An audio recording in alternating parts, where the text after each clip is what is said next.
My name is Amy Sprigmeyer. I'm with CARS, which is the Center for Applied Research Solutions. We are the training and technical assistance provider for the California Community College's Student Mental Health Program. And I want to welcome everyone to today's webinar, which is titled Strengthening the Safety Net, Implementing a Comprehensive Approach to Student Mental Health Promotion and Suicide Prevention.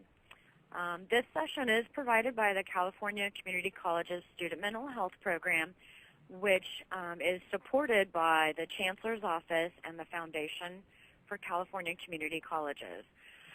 This program is funded by the Cal Mesa Prop 63 funds. Our presenters today are Carrie Smith. She is a Senior Campus Prevention Specialist with the Suicide Prevention Center. And we also have Napur Jain, who's a Campus Prevention Specialist with SPRC. SPRC is the only federally supported resource center devoted to advancing the national strategy for suicide prevention, and their organization promotes a public health approach to suicide prevention. Also on the webinar today, we're excited to have Livier Martinez. She's a mental health clinician at Mount San Antonio College in Walnut, California. Livier has supervised the SAMHSA Garrett Lee Smith Campus Suicide Prevention Grant since 2011. And with that, I'm going to hand off the floor to Carrie to introduce the presentation. Thanks, Amy. Well, so first I just wanted to say we're really excited to join you today. We're hoping to have a lively discussion and look forward to learning a little bit more about your campuses throughout our time together. As Amy mentioned, I'm a Senior Campus Prevention Specialist here at the Suicide Prevention Resource Center. And Napur and I are based out of our Waltham, Massachusetts office, which is just outside of Boston. We're also really happy to be joined today by Livier Martinez, as Amy mentioned as well, from Mount San Antonio College. And we're going to be hearing a little bit more about Livier and her program a little bit later today. So just to give you a quick overview of SPRC and what we do, those of you who might not be familiar with SPRC, we were established in 2002 and, as Amy mentioned, are funded federally through SAMHSA, the Substance Abuse and Mental Health Services Administration. SPRC provides prevention support services and serves as a resource destination to just about anyone who's interested in learning more about suicide prevention. So as an organization, we provide assistance to a range of populations from campuses, local communities, state agencies, and tribal nations as well. Also, as Amy mentioned, what's unique about us is that we're one of the only suicide prevention organizations that really focuses on a public health approach to suicide prevention. I wanted to also just quickly point to a few things on our website that might be of use to you all. I'm going to use a little pointer here. First off, we have you can barely see it in this screenshot, but we have web pages that are specifically geared towards colleges and universities. And these pages go over a lot of the material we'll go over today, but also include links to relevant research and resources. So it's a really great central hub of resources. So I recommend taking a look at those if you haven't before. We also have a training institute that offers research to practice webinars that are free of charge. Also, they have online courses that are also free of charge, so it's a really great resource as well. We also co-manage the Best Practices Registry for Suicide Prevention with the American Foundation of Suicide Prevention. And so this lists programs that have either found to have evidence of their effectiveness or adhere to certain standards in the field. So it's a great place to look if you're looking for specific programs to help support your efforts.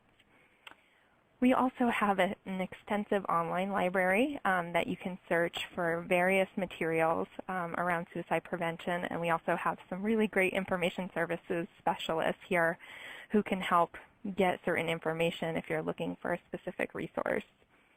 And then lastly, we have a weekly e-newsletter called the Weekly Spark, which you can sign up for right here on our website, that lists relevant news, research briefs, funding announcements, event announcements. So it's a really nice thing to get every week in your inbox. So I recommend signing up for that if you haven't received that before. So one of the primary groups we serve is colleges and universities that have received funding from SAMHSA through the Garrett Lee Smith Suicide Prevention Program. The GLS Campus Suicide Prevention Program provides 3-year grants for colleges and universities to help improve their suicide prevention efforts. So Nipur and I primarily work with these campuses. And to date, SAMHSA has funded 152 grants to 135 institutions of higher education, including 39 campuses that were just funded last year. So this map highlights campuses that have received funding to date. And Livier is one of those campuses, so we're excited to hear more from her later on about what she's been doing as part of her GLS grant. So today we'll be taking a closer look at the comprehensive approach for suicide prevention and mental health promotion that was created by SPRC in partnership with the Jed Foundation. We'll then explore some ways in which other campuses have incorporated components of this approach into their prevention efforts. And also we want to give you guys some time to think about areas where you are doing well in your suicide prevention efforts and maybe identifying some gaps and ways that you could help make your programs more comprehensive. We'll also have some time throughout for questions, but feel free to use the chat box in the left-hand corner of your screen, and we'll be sure to address your questions either as they come in or during the designated Q&A sessions. So before we get into the content for today's webinar, I wanted to get a sense for who's in the audience today. It was really great that you guys already chatted in where you're from. But Joanne, if you could just pull up the poll question number 1. I wanted to get a sense for folks' experience level in suicide prevention. So we'll just have a poll pulled up in just a moment. So if you could just answer this poll in terms of how much experience you have in working on suicide prevention on your campus. And so I also was looking back at folks, what people typed in terms of what your roles are on campus. If you didn't do that already, feel free to type that in as well. It looks like we have a range of fields here in terms of health services, advisory board members, a dean of students. So it seems like we've got a great diverse group here today. Okay, so it looks like a lot of you are fairly new to suicide prevention, which is great. There's a great learning curve to suicide prevention. I don't know if you feel that way, but I felt that way when I began work in this field. So hopefully a lot of this will be interesting and new to you. But then we also have some folks who've been involved in this work for a while now, and we really want to draw on the experience that's in the room today. So I hope you guys will share your thoughts throughout our presentation today.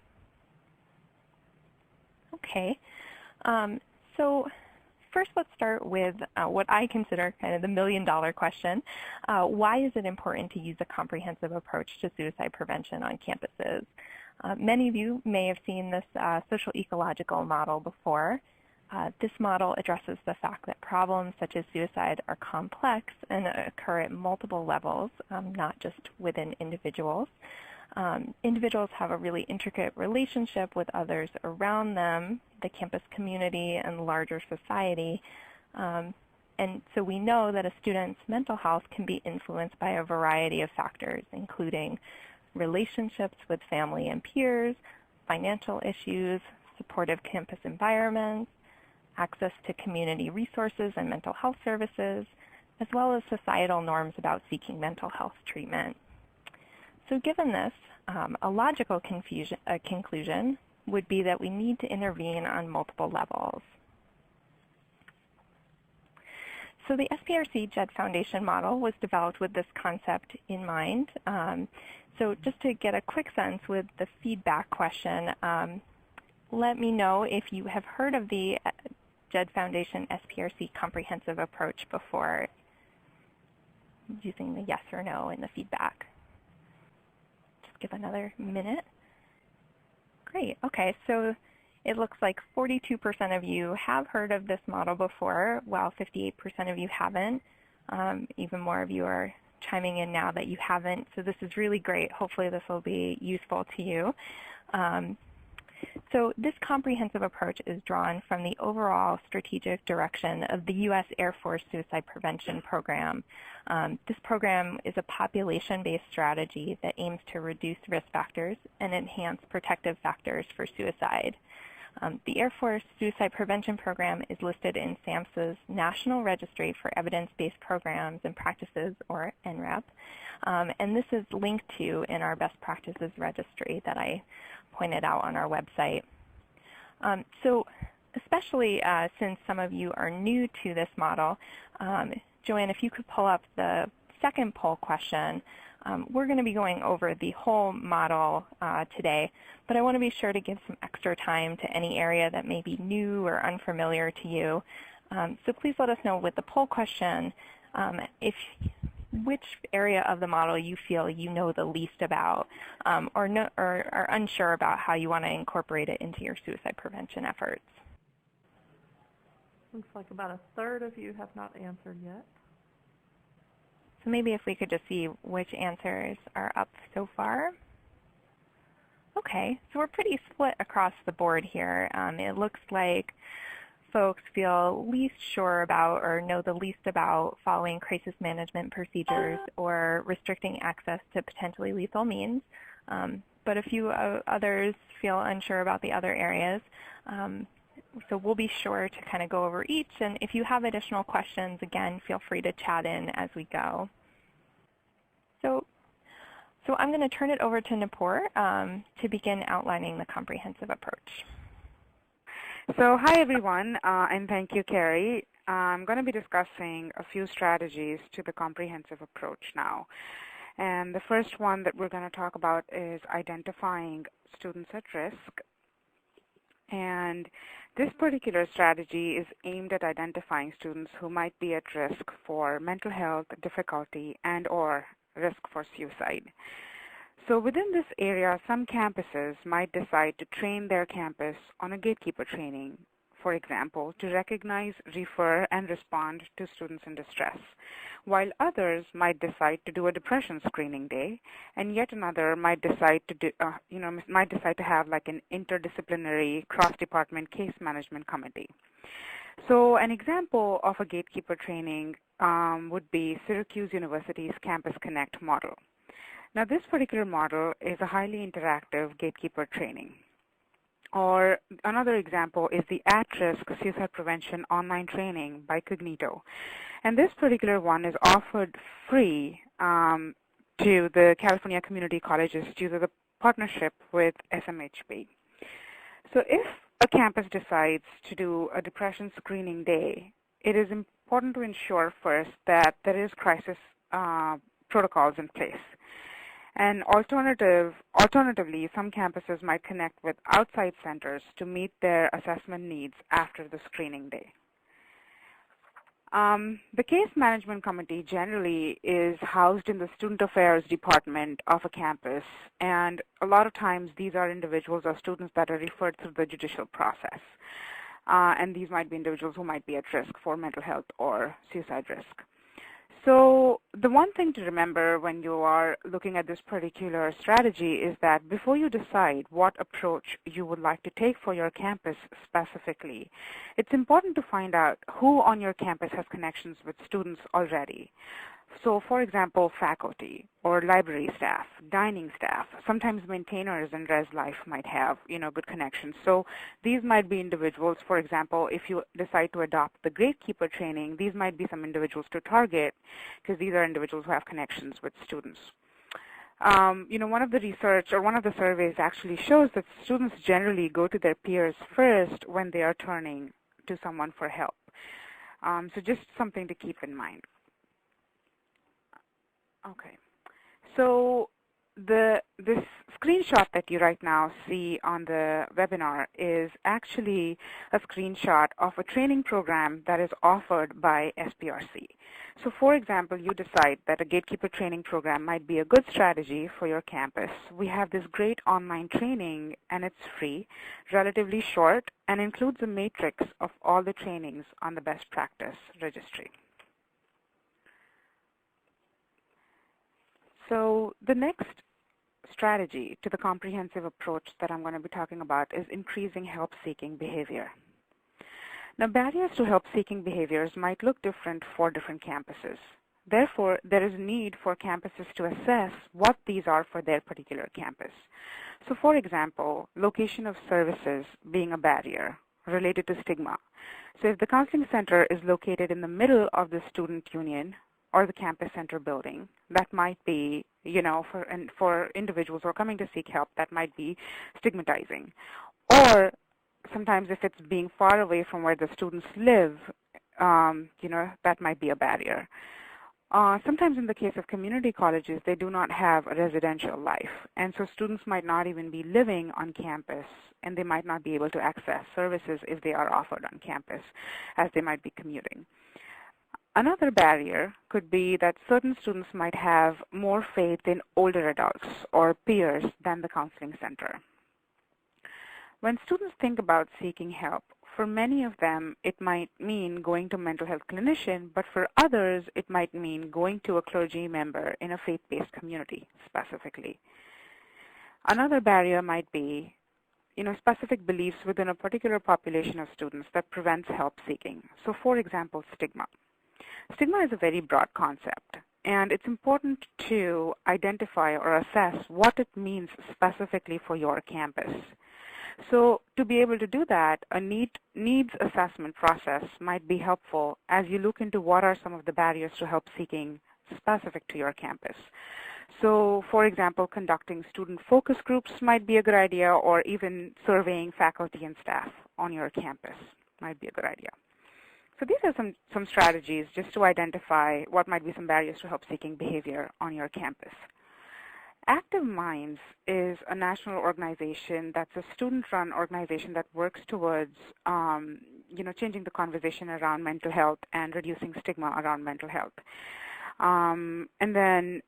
So Active Minds and U Lifeline, which is another Jed, it's from Jed Foundation's anonymous online research. And so these two particular, Active Minds and U Lifeline from Jed Foundation, offer anonymous online resources for students, which include a confidential screening tool, and they also help locate resources on the student's campus. So these might be some, good ones to look into.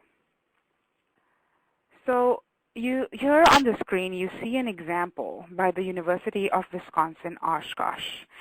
And this is an example, of a communication material that was developed by University of Wisconsin-Oshkosh. And this is actually a result of an extensive planning process. So basically what University of Wisconsin-Oshkosh did is they embarked on a communication campus. And prior to developing or creating a communication piece or message, they embarked on a strategic planning process.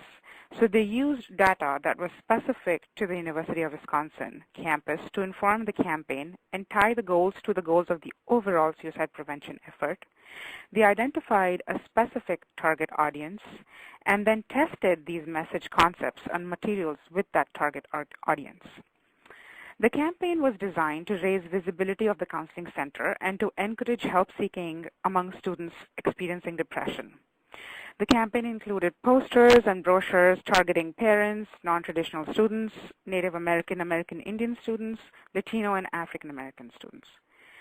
The important thing to remember about this particular campaign is the strategic communication approach that UW used.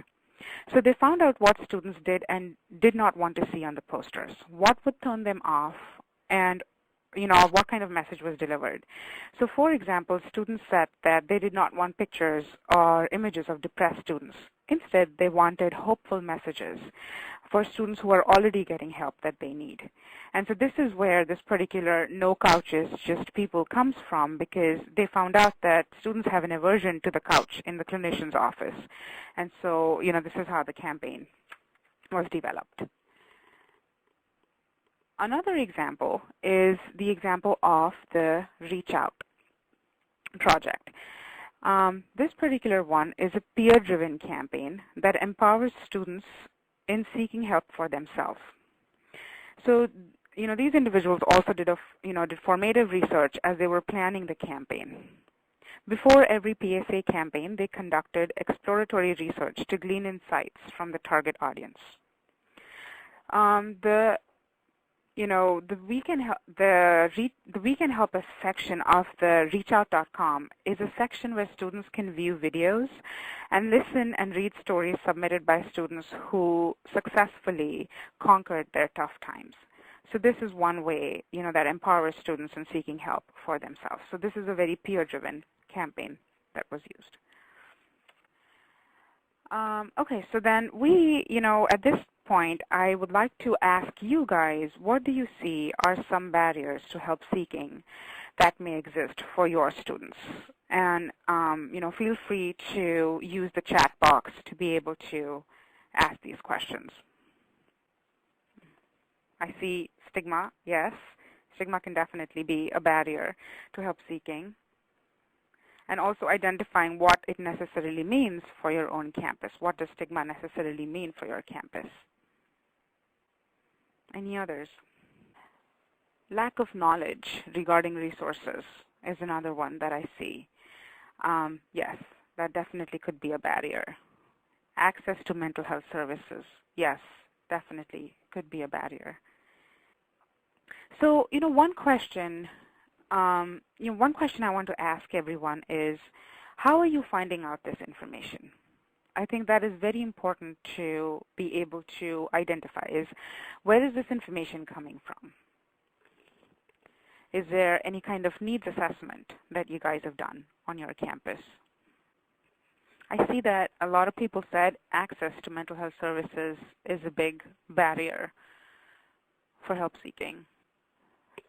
So I would definitely encourage you guys, and I think that these are exactly the ones that you guys have pointed out, especially for community colleges. And so as I'm moving on, I want you guys to be thinking about, where is this information coming from? And, is this information coming from, for example, a survey that was done on campus? Or do I need to be doing more needs assessment to be able to find out from students themselves, where are the barriers? Okay, so I'm going to move on now to the next slide. So the next, the next strategy to the comprehensive approach is increasing access to mental health services. So as you guys already pointed out, that one of the big barriers is access to mental health services. So this slide will talk a little bit more about increasing access to mental health services. So to accomplish the goals of this particular strategy, it is important to have those established connections with, community mental health services and other mental health providers in the community. And then it's also important to have a referral process for on and off campus referrals.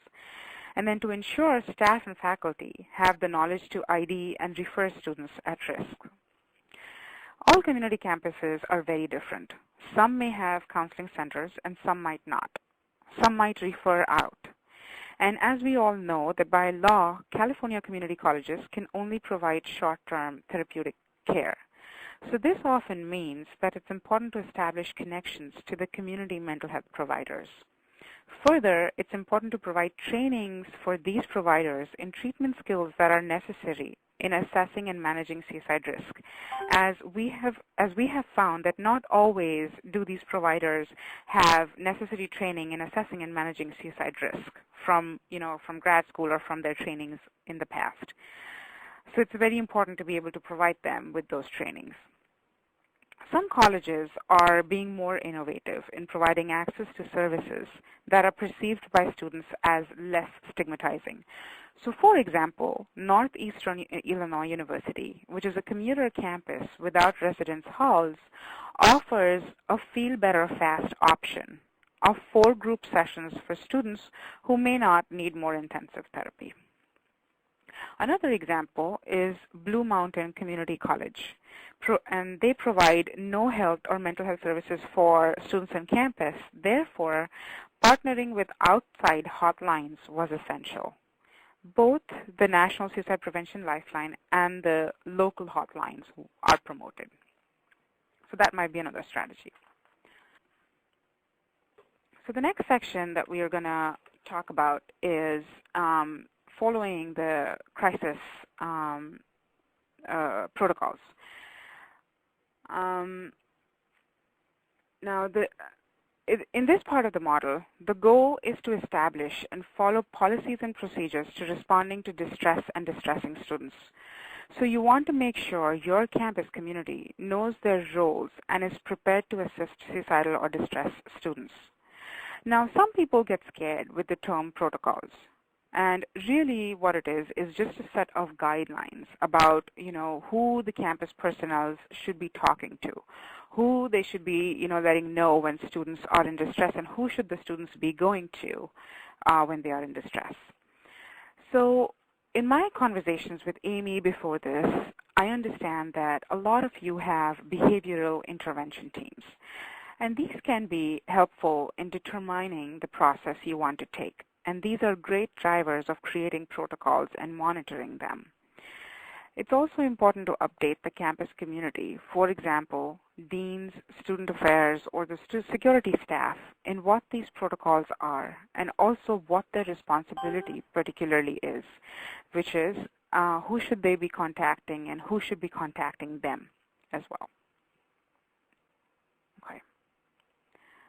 And in the last slide is, these are some examples of planning tools for campuses and, that they could use for developing crisis intervention protocol. As you can see, these are, planning tools from the Jed Foundation as well as from the Higher Education and Mental Health Administration.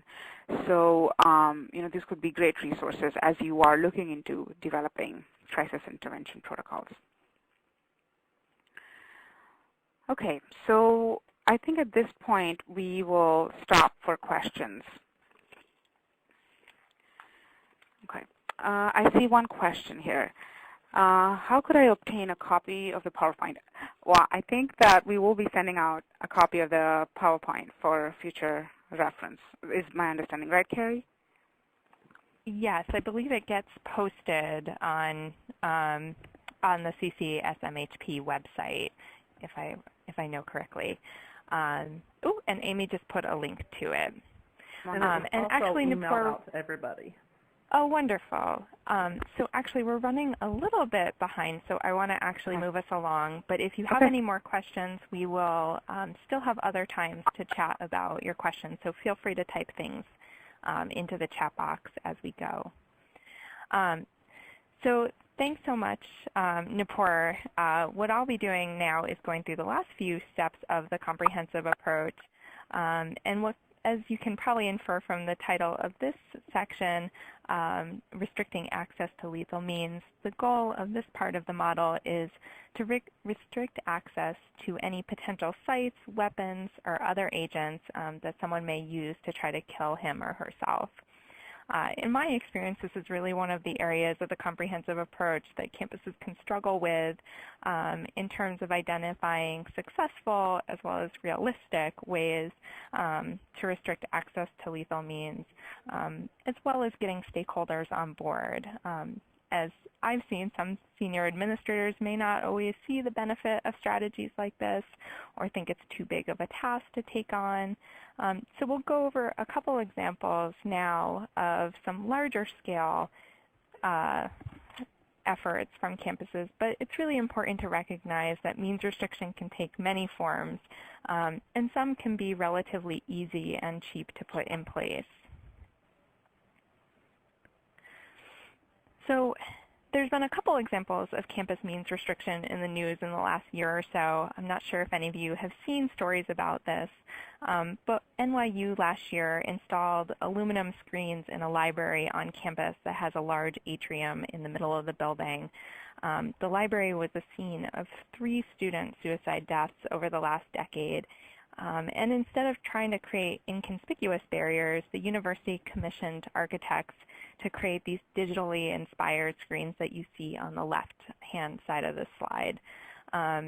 Interestingly, NYU had actually installed shorter barriers a few years back, but unfortunately there's been few suicide deaths after that, so they realized they had to make bigger, more protective barriers. What I like about that example is I think it's a good reminder that we need to continue to assess whether efforts such as barriers like this are adequate and make adjustments as we learn more information. Cornell University was also in the news over the last few years because last year they just began construction on permanent nets that will be installed along the bridges that span the gorges around their campus. For those of you who haven't followed Cornell's efforts to install permanent barriers on their bridges, this really started coming to a head in 2010 when several students there died by suicide by jumping off of the bridge. This had been an issue in years past, but there was a small cluster in 2010. The university put up temporary fences as barriers, but struggled since then to get approval to install more permanent barriers. The university had to go to really great lengths to educate community stakeholders about the importance of means restriction. So despite decades of research that clearly demonstrate that bridge barriers effectively prevent suicides, many people still were resistant to adding the barriers and thought that if you couldn't stop someone who was suicidal by taking away their preferred means. This misconception can be really one of the biggest difficulties in getting stakeholders on board with means restriction efforts. But there's a really great resource that I wanted to make sure you guys were aware of. There's a Means Matter campaign out of the Harvard School of Public Health that goes over some of the important research and efforts to restrict access to lethal means. So obviously, I just showed you some larger scale efforts to restrict access to lethal means, and also ones that are very specific to certain campuses, because not many of us have large gorges around our campus or bridges like that. So what are some other examples you can think of other ways you can restrict access to lethal means? And feel free to type your answers into the chat box.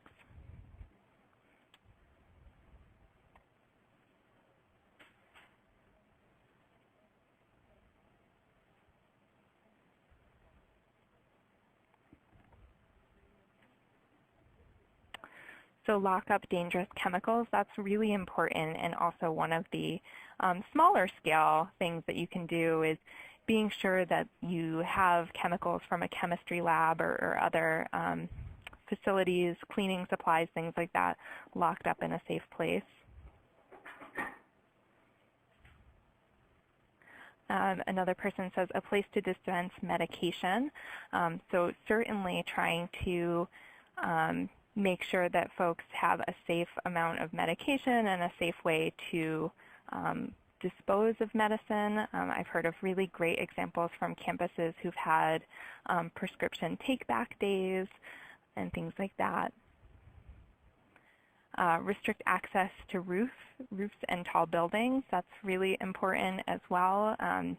That can be another really easy, low-cost step. Any other thoughts? So I think you guys covered a lot of them. Some of the other things, one of the reasons why we think that the suicide rate on campuses is lower than their same-age peers is restricted access to guns on campus. A lot of campuses are not allowed to have guns on the premises, so that can be a certain barrier that can be hard to work around on a campus. But if you have students who are off campus who may have access to guns, having procedures like campaigns around safe gun handling, gun lockers, things like that can also help. Also, controlling access to alcohol and other drugs, not just prescription drugs, can also be an important step in this area. So I'm going to move us along in the interest of time. The next area is developing life skills. So we often hear from campus administrators that they feel like current students don't have adequate self-management skills or lack autonomy that you would expect from students their age given their experiences. I know we certainly all working on campuses have experiences with students who think it's the end of the world after a breakup or a bad test exam score. So in this area, you want to try to promote development of skills that will assist students as they face various life challenges in school and also outside of school.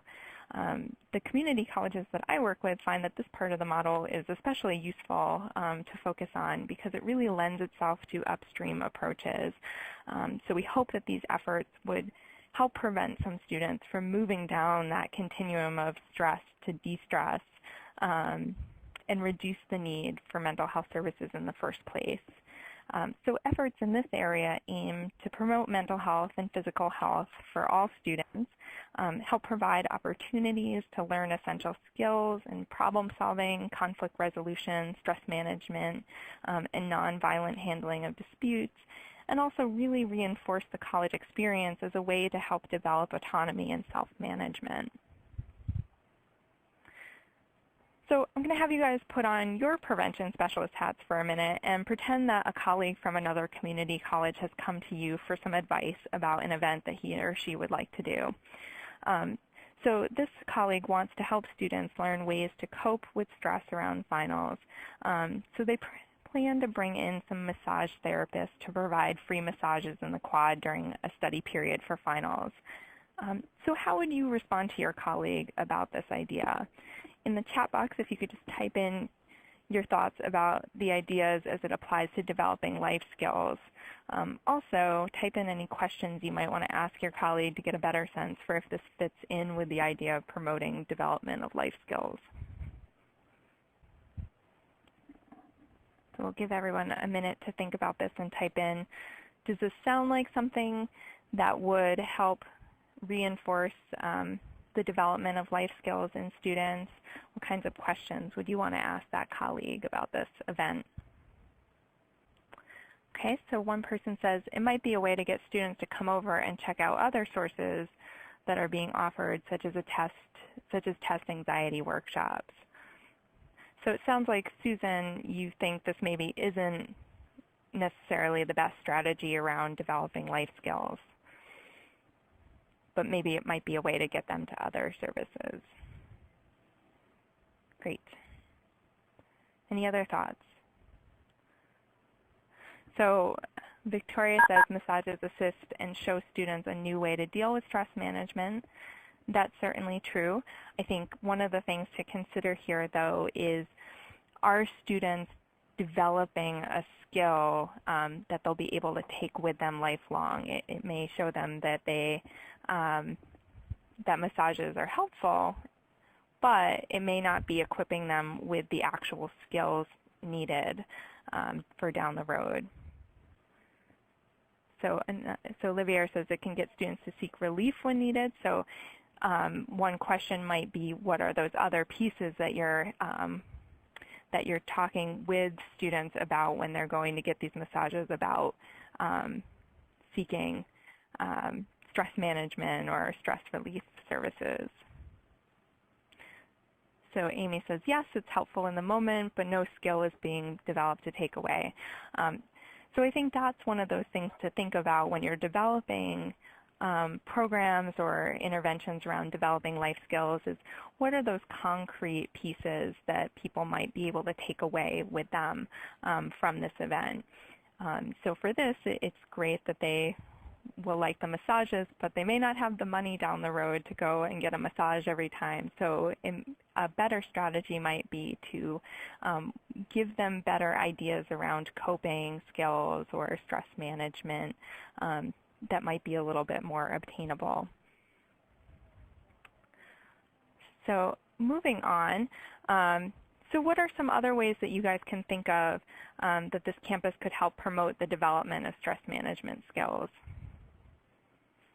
We already had someone mention also giving some other resources, but what are some other ideas that you guys have for developing stress management skills? So I'll let you guys think about this one, but actually in the interest of time, I think we're going to move on and maybe we can come back to some of those. though someone did just mention teaching meditation on campus, that can be a really great skill for students to learn. So the last part of the model is promoting social networks. So we know that social connection is a protective factor against suicide. So the ability to promote relationship building and a sense of community can make the college environment itself protective. This is such an important concept that a few years ago the CDC identified promoting connectedness as a key component of their strategic direction for suicide prevention.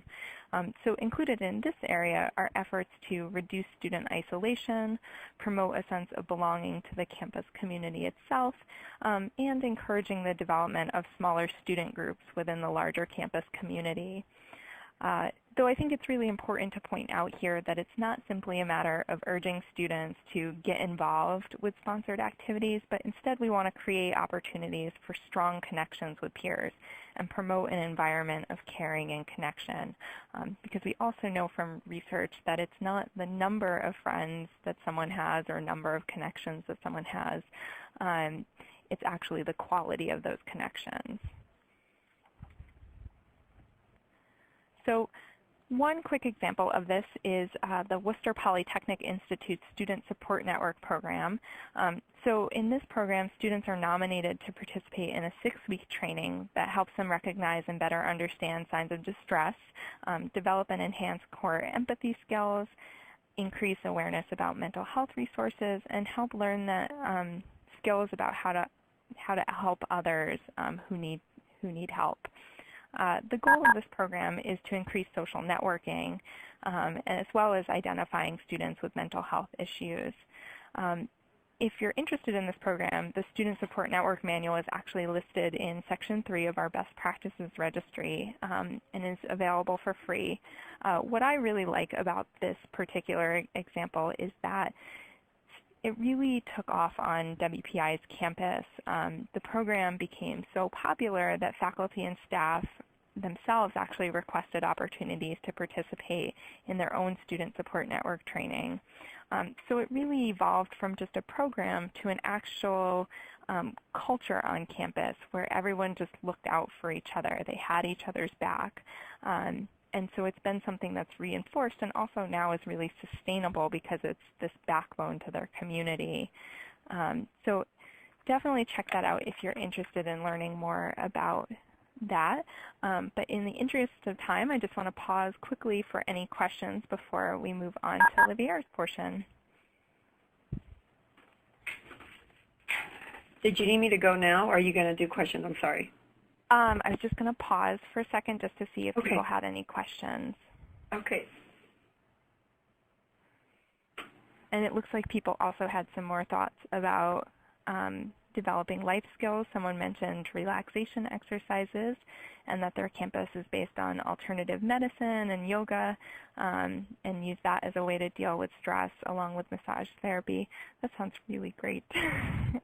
I wish we had something like that up here. Any other questions or thoughts before we move on?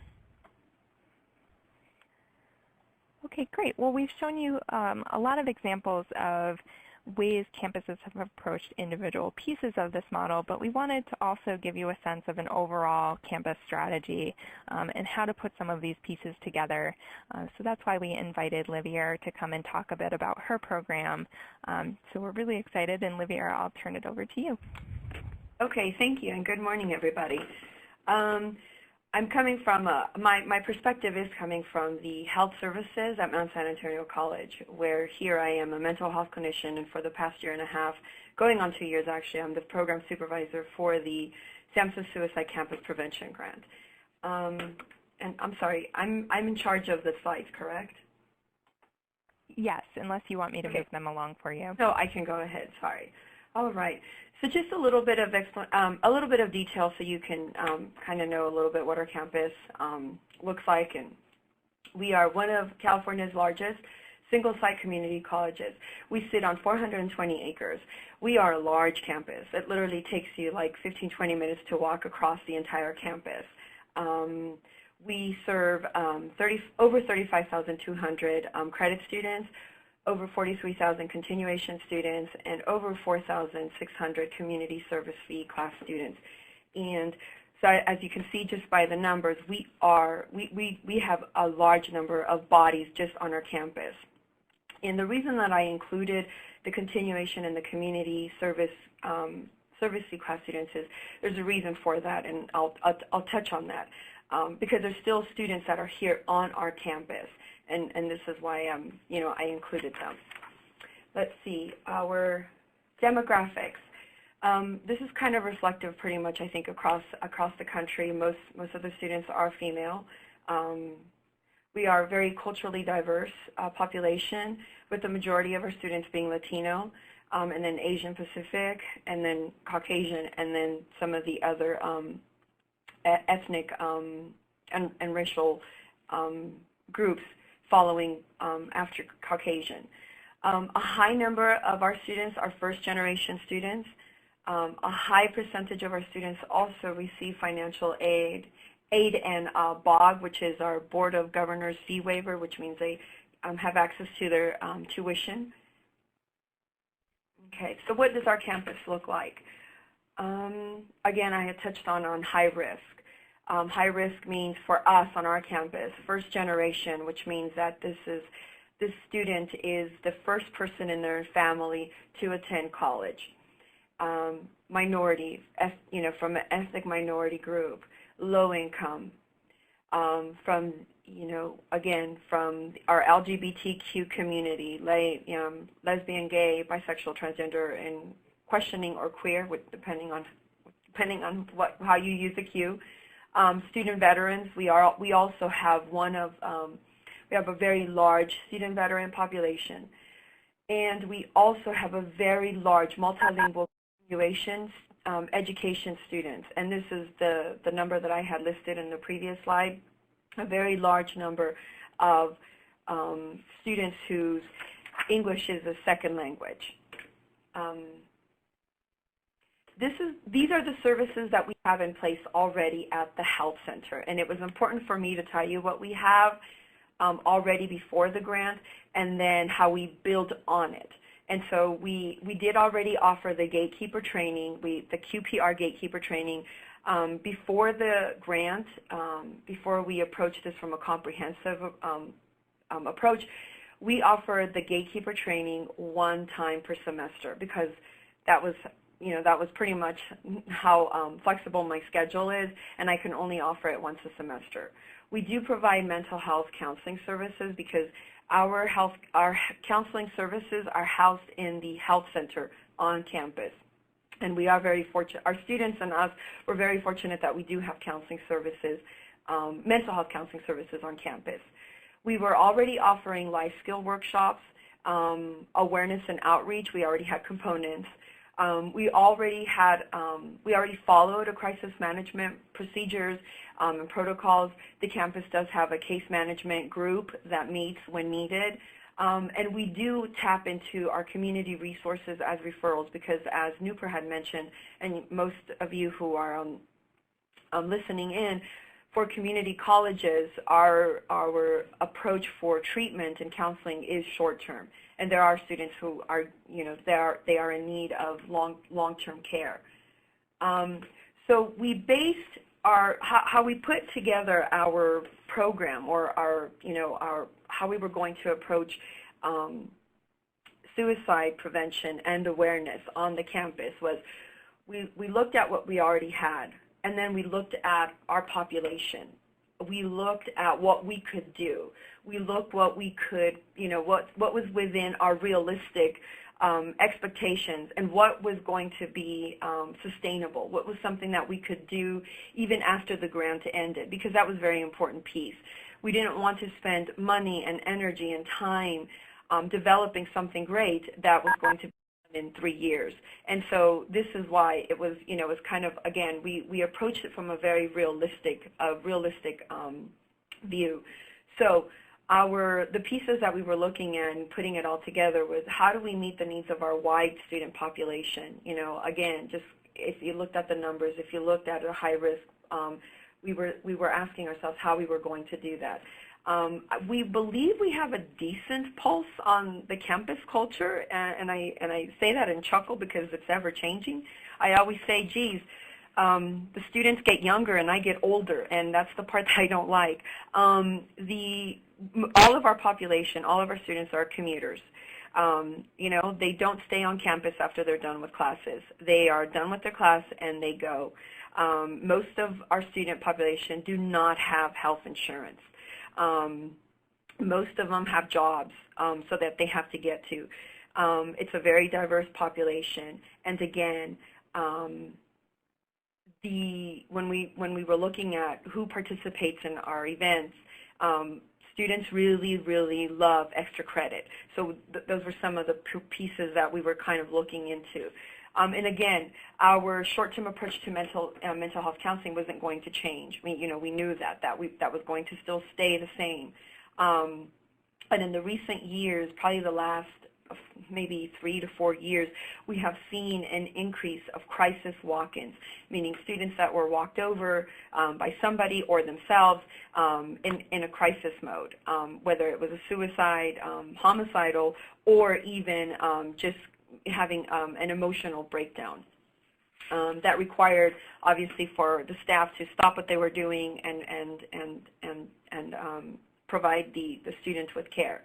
So based on pretty much, again, what we knew about our campus, what we were already doing, how can then now we put together a program that was going to, as I would call it, hit on all the bubbles, you know, the strategies that were covered by Nooper and Carrie, how are we going to hit on all those bubbles? And so this is what we came up with. We expanded our QPR gatekeeper training. Instead of doing one time a semester, we now offer it one time a month. And because I'm actually the only person that can do the QPR, I incorporate this into all of the activities on campus. And so I offer the gatekeeper one time a month for campus staff. Part of our program for the SAMHSA campus grant was that we would do the outreach to the high school staff and offer the QPR gatekeeper training to campus staff. And our logic behind that was that if a student or a person who was experiencing the onset of mental illness or problems at home or behavioral issues, that if you can intervene at an earlier age, say in high school, not only do you have a better chance maybe of, of recovery or doing better, but also you were younger, so that means that maybe you would have better access to health care. Whereas once you get over the age of 18, if you don't qualify for Medi-Cal or you no longer qualify for your parents' health care, then maybe this would be, it would be a little bit easier to intervene at an earlier age. And then, of course, most recently, we launched the Cognito at Risk, thankfully, to the MHSA funds and the grants from the California community colleges. And Cognito was just launched in April. So in awareness and outreach, the way that we approached the high-risk populations is that we developed this workshop series. And we took topics relevant to the high-risk populations. And I won't, in the interest of time, I'm not going to go down, all of them, but if you have any questions on that, please put in, if you want more info, and I will gladly give that to you. What we did is we developed between 6 to 8 workshops on, the relevant topics. And what we did is we outreach to the high-risk population first. We reached out to Bridge, to Aspire, which is our group of African American program on campus that really works with this population. We outreach to EOPS, to the high-risk groups that we felt needed these sets of skills to be able to finish college, to be able to successfully complete their classes, even though they have the demanding schedules and the demanding family needs. And so this is what we've done in terms of how we can approach this population. We increase life skills and wellness workshops. And in that, Carrie had mentioned some of them, stress management, social networking, we've even addressed it from, beyond social networking. We noticed that our students, everything is Facebook, and everything is in their hands in terms of building social relationships, and we've actually gone out and said, let's go back and now establish some of the relationships that are real, based on, human connections, not just online. Domestic violence, substance abuse, sexual assault. A lot of the workshops of the life skills and wellness have really focused on, helping to destigmatize mental health and increase help-seeking behaviors. Increasing awareness, we tried to really do, again, with limited staff. I am the only full-time therapist on the campus, and you saw the numbers. And we pull in, two therapists that come in on 2 days a week for they cover some hours that I don't do.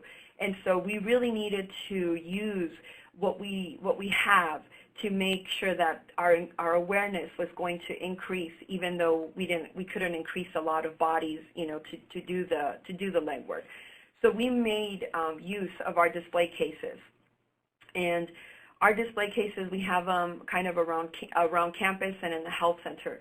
And we pulled in like really creative people and said, I want a display case that's, that's going to encourage help seeking during Mental Health Month.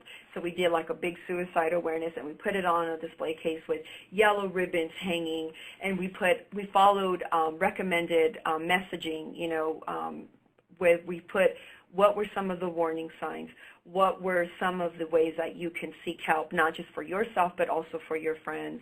We put, on the display case, we put hotline numbers, of course. And we also, in front of the display case, we put out handouts, wallet cards for the Suicide Lifeline. We put a lot of information and actual tangibles that students can actually walk away with. And so, again, that was just a way that we can make use of a space that was going to create awareness by, students walking by in the library, students walking by in another building. What we do is we update the display cases to make sure that they're eye-catchy and they're fun, but yet they still deliver the message. We always include in our newsletter, we have a newsletter that's done a couple of times a year, and we make sure that each newsletter has an article on stress, relationship, grief, depression, suicide, and we always embed the National Suicide Lifeline logo. We embed hotlines. We embed pretty much as we possibly can, again, to increase awareness, increase help-seeking behaviors. LGBTQ ally training, we actually developed curriculum to build an LGBTQ-friendly campus. And I'm going to, I think I took a little bit too much time explaining. Wellness, we actually last summer, we developed a wellness campaign, Get Ahead, and I'm going to talk a little bit about that later. We also, what we did with the continuation education students was we developed multilingual workshops and also pamphlets in Chinese and Spanish, because those were the two highest number of students that do not speak English on our campus in the continuation students. We built an advisory board where we pulled in key stakeholders from campus departments, from community agencies, and I'm going to speak a little bit about that. We became very active in terms of getting MOUs between us and not just only the campus departments, but also community agencies. Our policies and procedures, we reviewed, rewrote, and updated. I had mentioned earlier that we already had some protocols and policies in place, but what we did is we went back and have reviewed, and we're still in the process of updating some. I'm going to talk a little bit about the wellness campaign that was developed. Yes, thank you, 5 minutes. That we spent last summer. We developed a Get Ahead campaign, and Get Ahead stands for, the Ahead is Awareness for Healthier Emotional and Active Decisions. and it's a web resource to help students achieve a healthy, balanced lifestyle. And again, we went to our students are very savvy. They want to be online. They want easy access, quick. They want information.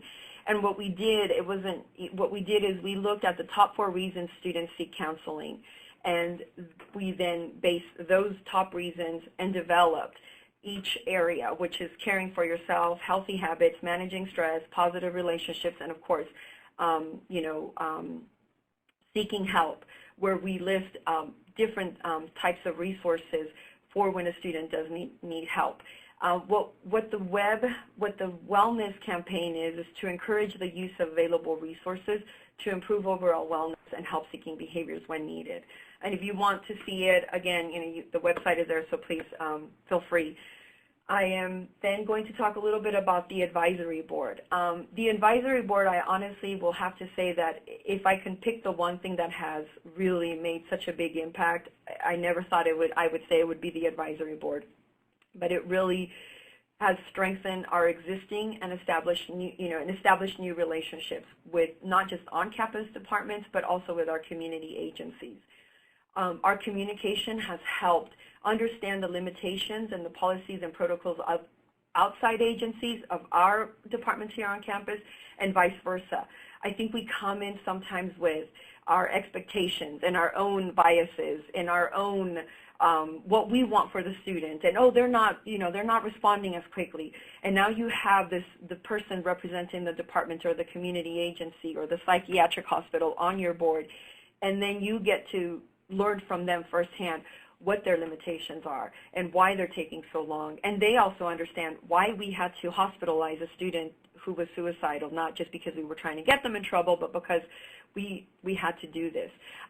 So we did invite law enforcement on our board, and it has helped tremendously. We've just seen the relationship just become so much more stronger. And it really has just helped to clarify our roles and our duties. And it's just, and again, it's just, for some of the agencies and the departments, it has just formalized our relationship. I mean, I couldn't speak more about that.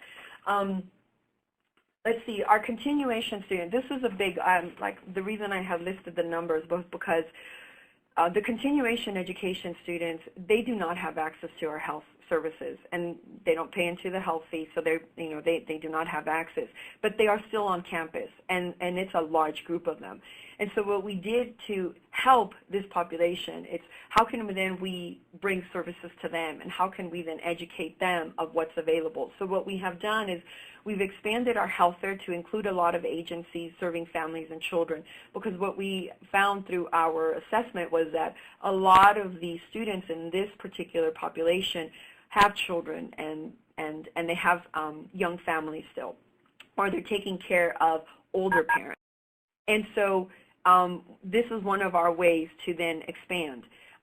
We developed, in Chinese and Spanish, we developed workshops on depression, on suicide awareness. We have developed lists of community resources for families and children. We've also given out a lot of information on applying for healthy families for children, for Medi-Cal. And again, we cannot serve this population, but how could we help this population that's still on campus? We also developed pamphlets in their native tongue on understanding depression. And I have less than 1 minute. So what we are still working on are student veterans. We are right now in the process of really strengthening really the work that we're doing with them. And we're assessing, we're in good contact with the director, and right now we're actually, I can't speak too much about it because we're still in the works and we don't know what's going to happen. But it's looking good. With our Asian and Pacific Islander group population, we're developing a wellness series for next year. We are in the process right now of actually formalizing our MOU with our public safety, our local psychiatric hospital, and other community agencies. We have formalized a referral process to our BIT. I had mentioned we had a kind of just like case management, but now we have formalized it to something a little bit more. Again, the process is going to be more formal. And we continue to update information on managing students in crisis and distress through a handout and a workshop. And in closing, I will just say that by addressing each of the what I call the bubbles, suicide prevention efforts support students at the individual and systemic levels, and each of the bubbles supports each other to attain the goal of increasing suicide awareness, prevention, and hopefully help-seeking behaviors. And now, under. Great, thank you, Livier. I'm sorry, I felt so rushed at the end. It was like, okay, sorry. That always happens on webinars. I think it's always a whirlwind towards the end. So I wanted to pause just a minute to see if folks have questions for Livier. It looks like someone had asked what subjects and skills are covered in the life skills workshops. I don't know if you could say a little bit about that. In the Thrive in College, I'm hoping they will say yes, no. I can tell you a little bit about the Thrive in College.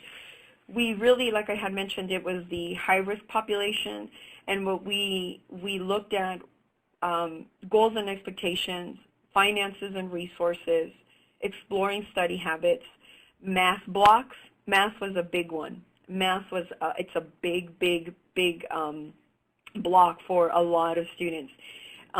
Social life, self-esteem, support systems, looking at their support system, and managing mental health. For our Thrive in College, this was the high-risk population. Those are the topics that are covered. In the life skills, I think I had mentioned it a little bit, where we do what's on your plate, and we look at strengthening coping skills. I had mentioned a little bit about the social, kind of expanding the social network to encouraging students to not just live in the viral world, but outside of it as well. We do workshops on having and promoting healthy relationships, and then we embed, obviously, some of the warning signs and the risk to domestic violence. We do on also substance use, what's a norm and what's not a norm. And we take it we've done it from the perspective of law enforcement, from a provider of substance abuse counseling, and also somebody in recovery. So we try to offer kind of like a multi-level approach to substance use. Pretty much, I think what I would say with the workshops and our wellness workshops that we do offer, we really try to give the students not just to sit there and listen, but to give them options and to give them ways that they can seek help, that and try to normalize some of these issues for them. That's really our aim. These classes are good for credit. I'm sorry, I'm reading a question. Only we pull on our staff and faculty who are very supportive of the health center, and we ask them to offer extra credit. So they don't get credit from us. What the student can get credit is from their instructor if the instructor is offering extra credit for attending some of our functions.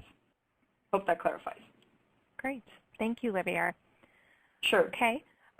So we'll move on now. One of the things, though, I did want to say about Livier's program, and one reason why we really wanted to have you come and speak with us, Livier, is that the piece about the advisory board is especially important, that comprehensive suicide prevention efforts really have to be done in a collaborative environment. You can't do everything as a singular person on campus and make it comprehensive. So we really like that example that you used, Livier, of how your advisory board has really transformed things to the next level. You've learned a lot more from your security staff and others, and are able to work a lot more collaboratively and effectively as a result.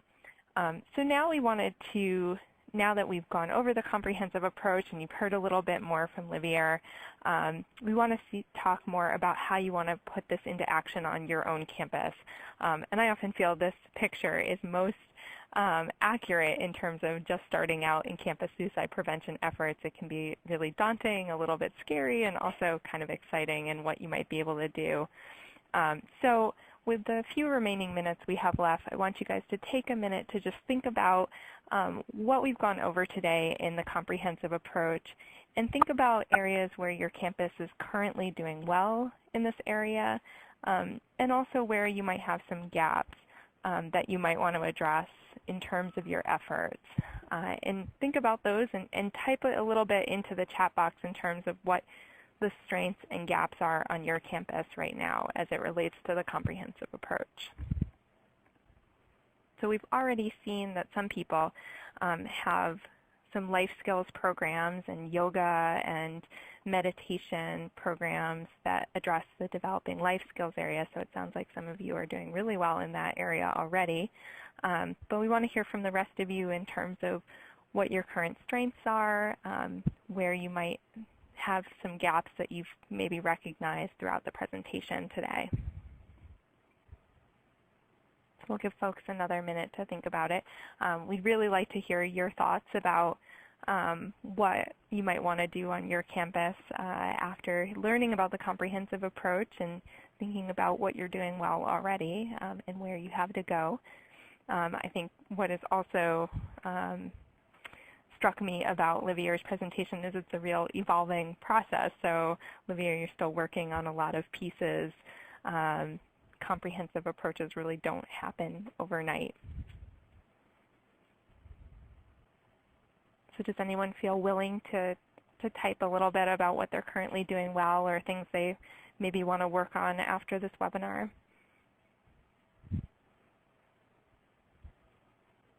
Okay, well, Susan shares that she'd like to get staff involved in a dialogue about strengths and gaps.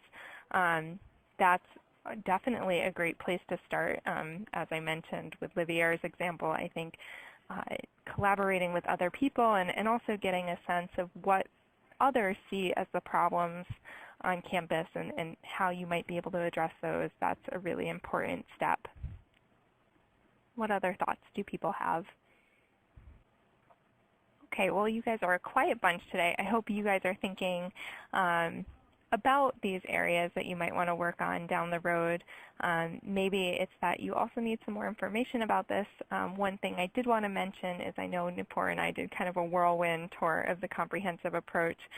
If you do want more information about various strategies that you might be able to use to address these different areas of the model, we have a guide that we just published last year with the Jed Foundation called the Campus Map Guide that I linked to in the resources that I'll point out. But that might be a nice next step as well for anyone who wants to learn a little bit more about this. Okay, so I don't know if folks have any final questions or thoughts about next steps that they might want to take before we wrap up. Okay, well, so as I mentioned, there's some resources that are here in the slides, and I know we'll be posting a copy of these to the CCSMHP website, and Amy sent a link as well. But we have a few things here from the guide that I just mentioned to other great Jed Foundation resources that were highlighted. I also have the link to Livier's Get Ahead website and some other great tools as well. So we wanted to just say thank you quickly for letting us join you today, and feel free to contact us if you have any questions afterwards. I wanted to really thank Livier for joining us and sharing her experiences on her campus, and now I'll just turn it over to Amy to wrap us up.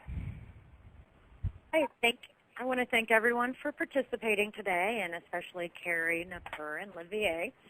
And just a reminder, as a resource for your campus, the Center for Applied Research Solutions offers no-cost training and technical assistance, which includes activities such as this webinar. So if you're interested in receiving assistance, be sure to visit our website for more information and complete our online application form. And as you begin to log off and close out of the webinar, there will be a short evaluation that will pop up on your computer screen. We would really appreciate it if you took a moment to complete it and provide us with your feedback. Again, thank you for joining us, and have a great afternoon. Great. Thanks, Amy. Take care.